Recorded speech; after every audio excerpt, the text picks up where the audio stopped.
Welcome back to another video. So, sa video na to, pag-uusapan natin paano i-solve yung week 7 and week 8 LAS natin. So, nag-decide akong ipag-merge na tong dalawang week na to o tong dalawang LAS natin sa dalawang week. Kasi konti lang naman yung solving. So, ngayon, start tayo dito sa first worded problem natin. Ayan, dito sabi sa first worded problem natin, a 5 kilogram object is lifted from the horizontal to a height of 8.5 meters. What is the object's gravitational potential energy with respect to the horizontal? So ngayon, identify muna natin ano yung formula kasi alam natin kung isosolve natin yung gravitational potential energy, madali lang naman yung formula dyan. PE or gravitational potential energy is equal to mass times acceleration due to gravity times dun sa height. So ngayon meron tayong mass na 5 kg and then acceleration due to gravity, it's always constant to, so 9.8 lang yon. Then meron tayong height na 8.5 meters. So ngayon madali na lang mag-plug in ng value, so lagay lang natin 5 times dun sa height na 8.5 and then dun sa acceleration due to gravity na 9.8. Ayan. So, ngayon, calculator lang yan. Tapos, kung nalalabas yun na yung sagot. 5 times 8.5 times 9.8 is equivalent to 416.5. So, ito na yung sagot natin sa first worded problem natin. 416.5. Ang unit natin ay sa joules. Ayan.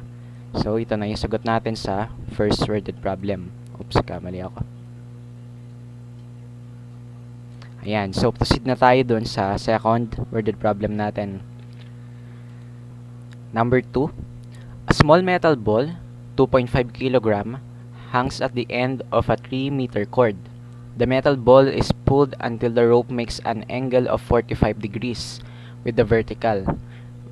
What is the gravitational potential energy gained by the hanging metal ball? So ngayon, same lang din, formula natin is yung mgh.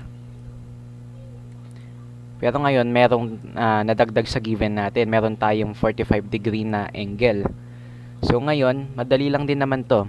Ipa-plug in lang din natin. So i-plug in lang natin yung mass na 2.5 kilograms, 3 meters na height, and then yung acceleration due to gravity. So 2.5 times 9.8 times dun sa height natin na 3.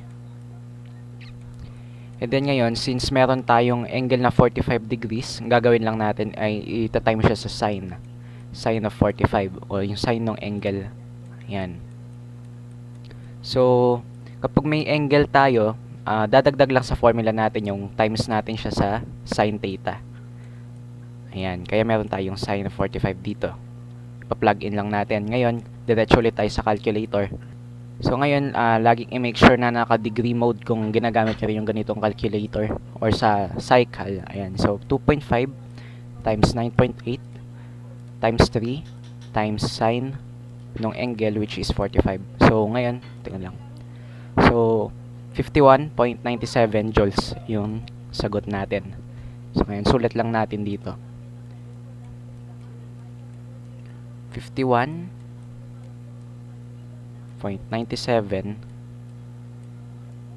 joules. Ayan. Ngayon, pwede na tayo mag-proceed sa third worded problem, yung last worded problem sa week 7 module natin. Calculate the power used when a force of 25 newtons was applied to move an object a distance of 45 meters in 5 seconds. So ngayon, iba yung pinapahanap sa atin. Kanina puro mga actually work force. Ngayon, ang pinapahanap sa atin ngayon is power. So iba ang formula ng power sa work. So ang power, ang formula is equal to work over time. So kapag sinabing work, kung matatandaan nyo pa, ang formula natin for work, bine-breakdown ko lang, ay force times distance. dot product ng force and distance. So, kung susulat natin sa ibang way itong formula for power, magiging siyang force times distance divided by time. Yan, maging ganito siya. So, ngayon, breakdown ko siya sa force times distance kasi hindi naman given yung work dito diretso sa problem. Ang meron tayong given is force, which is 25 newtons. And then, meron tayong distance na 45 meters. Kaya, force times distance ang ginawa ko. And then, meron tayo dito time na 5 seconds. So, kapag ginanito, mas madali na lang yung pag-solve natin kasi naka-breakdown na yung formula. So, magiging siyang 25 times 45 niyan. Ayan. So, ngayon, i-divide lang natin sa time na 5 seconds. Ngayon, i-calculator na natin. 25 times 45. 25 times 45 divided by 5 is equal to 225. So, ngayon, ang unit natin for power ay watts. So, ang sagot natin ay 225 watts.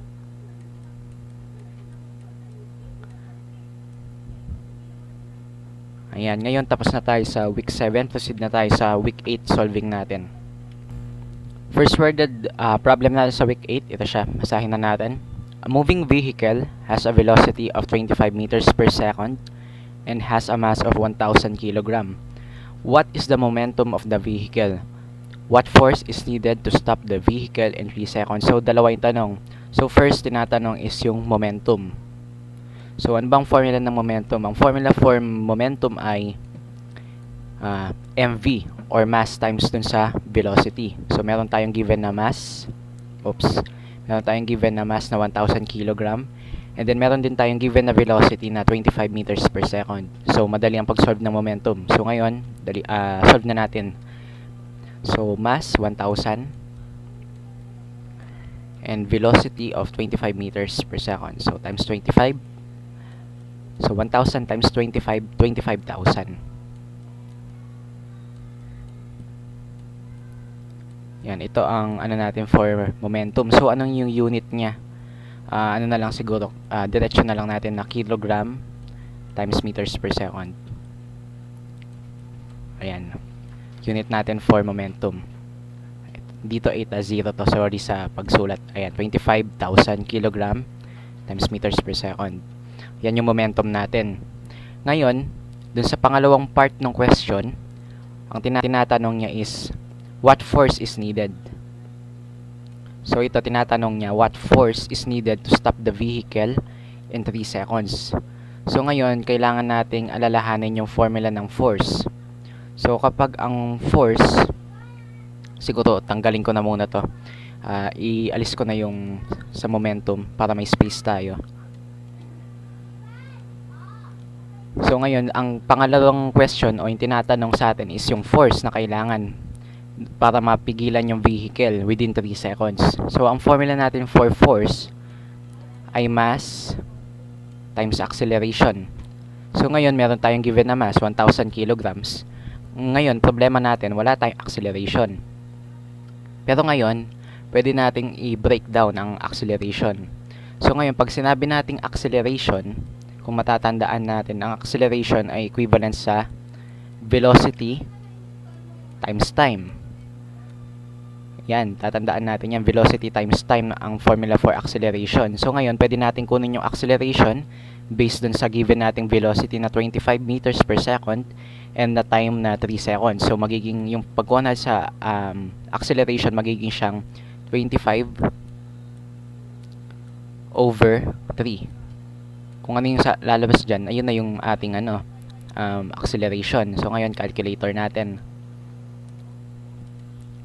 25 divided by 3 equals to 8.333. Ito yung magiging acceleration natin. So, sulat natin dito.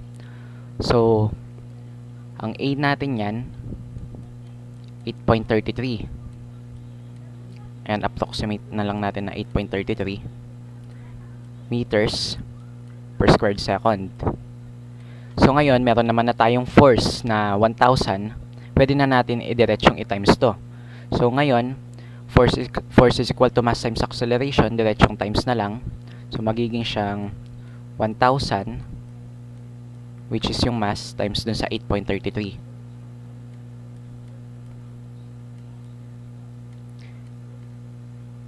Yan, ngayon, i-ano natin sa calculator ulit.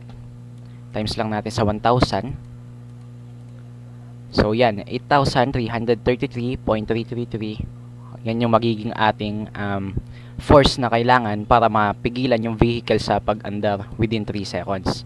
So, ngayon, lagay natin dito, 333.33 newtons. Ayan. Ni-round off na lang natin sa 2 decimal places. So, ngayon, proceed na tayo sa second worded problem sa week 8 module.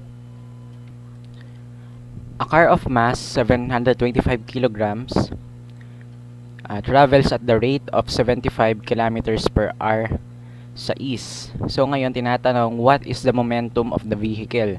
So ngayon, katulad nung sa kaninang problem, ang momentum equal siya sa mass times velocity.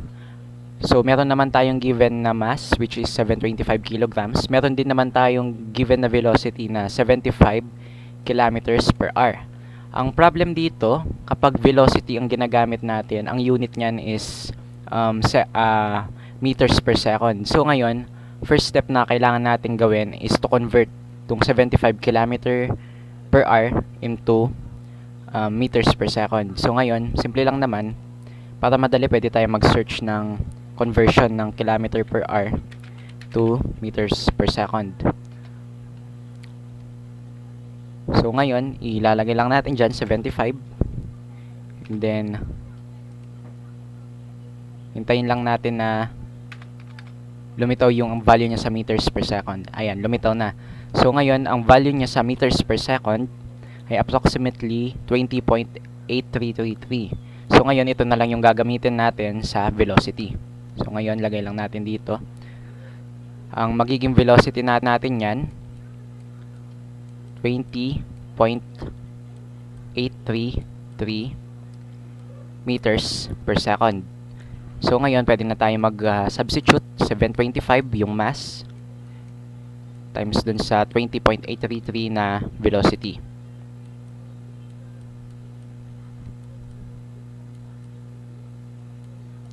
Yan, so ngayon kakalkul lang natin yan. 20.833. Yan, gawin na natin 4 siguro na 3. Times natin dun sa 725 kilograms of mass. So ngayon ang lumitaw ay about 15,104.14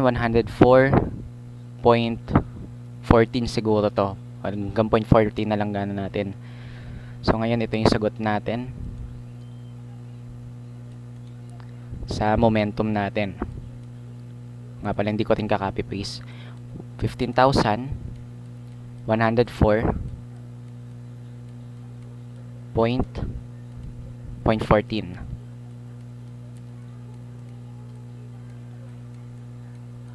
kilogram times meters per second. Ayan, so ito na yung sagot natin sa problem number 2.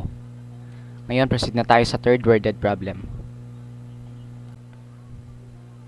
The kinetic energy of a body is 358 joules and its momentum is 45 kilogram meters per second. What is the speed and mass of the object?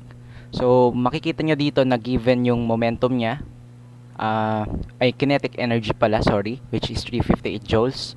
And then yung momentum is 45 kilogram meters per second. So, ngayon, ang pinapahano sa atin is yung speed and mass of the object. So, ngayon, since given yung ano natin, kinetic energy and momentum, so ito yung dalawang gagamitin nating formula. Formula for kinetic energy and formula for momentum. So, ang formula natin for kinetic energy, kung natatandaan nyo pa sa previous video natin, ay 1/2 times mass times velocity raised to 2. Ayan. So, ngayon, since given na yan, yung 358 joules, plug in lang natin siya dito sa kinetic energy na 358 joules. And ngayon, since 1/2, ilalagay na lang natin yung mismong formula na 1/2 m times v raised to 2. Ayan. So ngayon, ang balak sana natin gawin is to get the mass and yung speed. Problema, mahirap. Mahirap pa sa ngayon. So ngayon, ang first step natin siguro is to get the mass muna siguro, by using the formula of kinetic energy. So ngayon, let's try.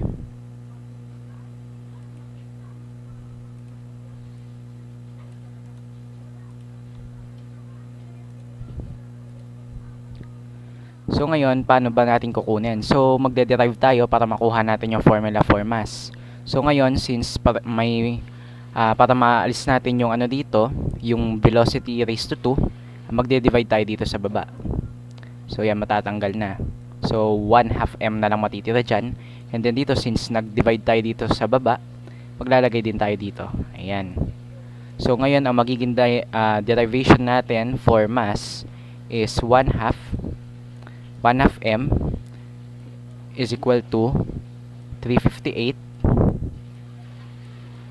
times dun sa v squared. Over dun sa v squared. Ayan, velocity raised to 2. So ngayon, para maalis natin tong 1/2 dito, maglalagay din tayo ng 1/2 dito sa baba para m na lang matira. Ayan. So dito kapag i-divide din natin to by 1/2. Ayan. So ngayon, nakita nyo, dalawa yung fraction. Meron na tayong fraction dito na 358 over v raised to 2, tapos meron pang 1/2. So ngayon, para madali na lang, reciprocal na lang gagamitin natin. So magiging siyang m is equivalent to 358 times 2 lang yan. Times 2 all over dun sa ating v squared. Yan, re-reciprocal lang natin. So ito, ta-times lang natin to sa 2. So magiging 358 times 2. 358 times 2 is equivalent to 716. Yan, 716 over v squared. Yan. So ngayon, tandaan nyo tong value ng m natin dito. Kasi may paggagamitan tayo dito sa 716 over v squared na to. Ayan, tandaan nyo lang yung value na yan. Siguro hindi ko naalis yan, dyan na lang. Ito kailangan ko tong i-delete para mayroong space sa second part ng solving natin.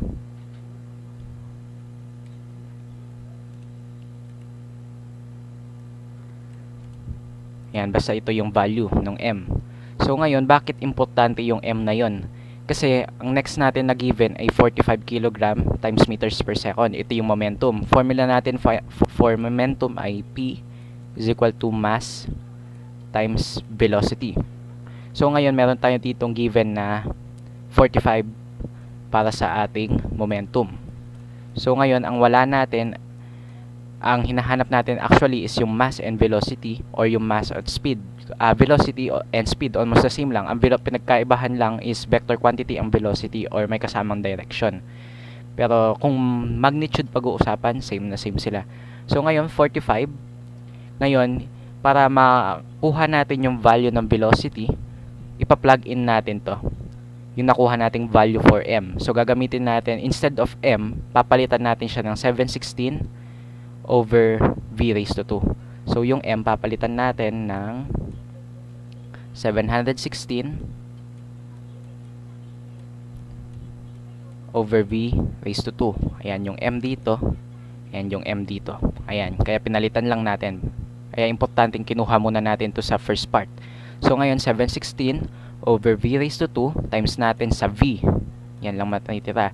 So kapag ganyan, nakita nyo, ito yung sa baba, v raised to 2, and then dito sa taas, v.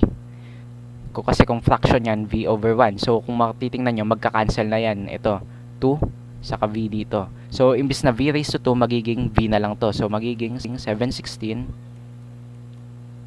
over v. Yan, nag-cancel lang tayo ng units kasi meron ng velocity dito, and then meron pang v raised to 2 dito sa taas. Yan, so actually halo to ng algebra talaga eh. May halong algebra.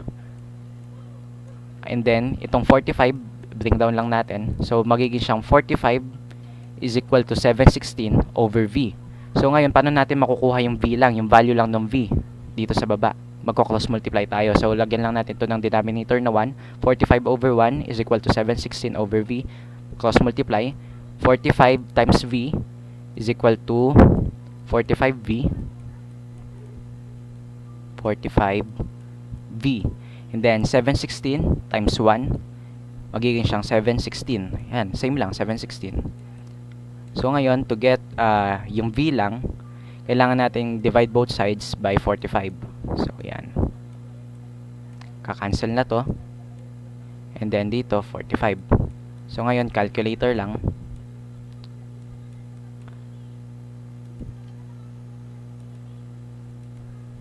$716 divided by 45. So, meron tayong nakuha na value of 15.91 meters per second. Ito na yung velocity o yung speed. 15.91 meters per second. Ito na actually yung speed. Nasagot na natin yung dito sa part na to na tinatanong yung na what is the speed. So, next is hanapin na natin yung mass. So, paano natin hahanapin yung mass? Actually, pwede natin gamitin yung formula na to. Yung kanina, itong na-plug in na value dito sa M. So, ang mass, katulad kanina, is 716 over V raised to 2. So, gagawin lang natin para makuha yung mass is 716 over dun sa velocity na 15.91. Pero ito, i-raise natin siya sa 2. Ayan. So, first, calculator, 15.91, i-raise natin siya sa 2. Saan ba yung ano dito? Ayan. Raise natin siya sa 2. Ayan. So, ito yung value niya. 253.16. So, magiging siyang 716. Sulat ko lang dito. 716 over 253.16.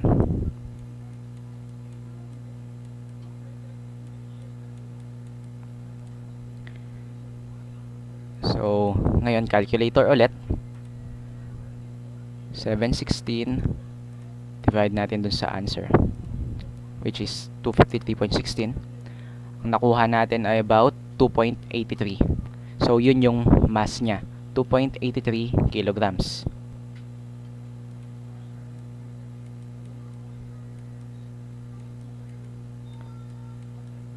So, yan. Nasagot na natin yung hinahanap na speed and mass ng object. So, proceed na tayo sa next problem. Car A has a mass of 8 kilograms and moves at the rate of 5 meters per second east. Collided to car B, whose mass is 5 kilograms and moves at the rate of 3 meters per second to the west. After the collision, the cars stick together in the direction of car A. What is the velocity of the cars after the collision? So, kung mapapansin nyo, ang hinahanap, based sa question na hanap is yung velocity. So, ano bang given? Meron tayong mass, actually dalawang mass, 8 kg, 5 kg, and velocity, dalawa rin, 5 meters per second and 3 meters per second. So, ngayon, to get the velocity, we have to solve for momentum first. So, una, momentum ng car A. So, ganyan na lang, P sub A na lang gagawin ko for momentum ng car A. So, MV yan. MV lang naman ang formula. So, mass niya is 8. Then, velocity is 5. So, 8 times 5, 40 lang.